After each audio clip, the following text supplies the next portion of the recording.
अस्सलामुअलैकुम दोस्त, मैं आपका होस्ट अरकान अहमद सादिक। तो कैसे हैं आप लोग? उम्मीद है खैरियत से होंगे। दिल्ली में जब भी बारिश होती है मैं अक्सर चश्मे तसव्वुर में अपने गांव पहुंच जाता हूं, जहां मेरा बचपन बीता है और जिन अय्याम को सीने से लगाए मैं अब भी सिसकता रहता हूं। तो मैंने बरसात के मौसम पर बहुत कुछ लिखा है, लेकिन फ़िलहाल एक छोटी सी कहानी अपनी डायरी से आपके लिए। तो पेश है मेरे यादों के दरीचे से ये छोटी सी कहानी, बरसात, बरहना पाई और अम्मा।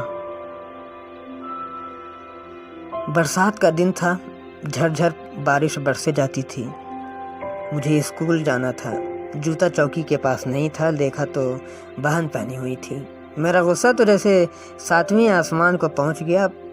बार बार कहता हूँ मेरा जूता ना पहना कर, लेकिन ये छछुंदर मान के नहीं देगी।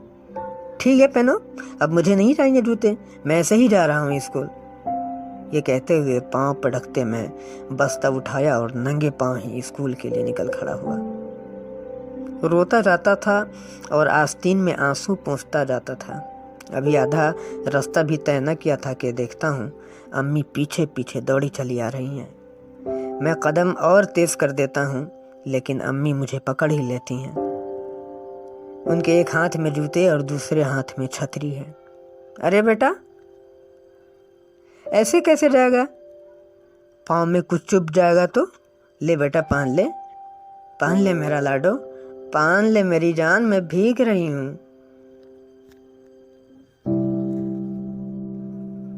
मैं रो देता हूँ, अम्मी भी रोने लगती हैं। इस वाकया को बरसों बीत गए, लेकिन अब भी मुझे कई मर्तबा ये याद आ जाता है। कल रात भी ऐसा ही हुआ। नल बंद करना भूल गया था। किसी ने देर गए रात मशीन चलाई तो नल से झरझर पानी गिरने लगा।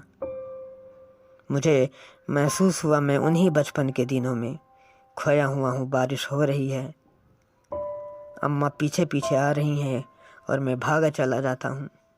नींद टूटी तो मालूम हुआ मैं तो दिल्ली में हूँ।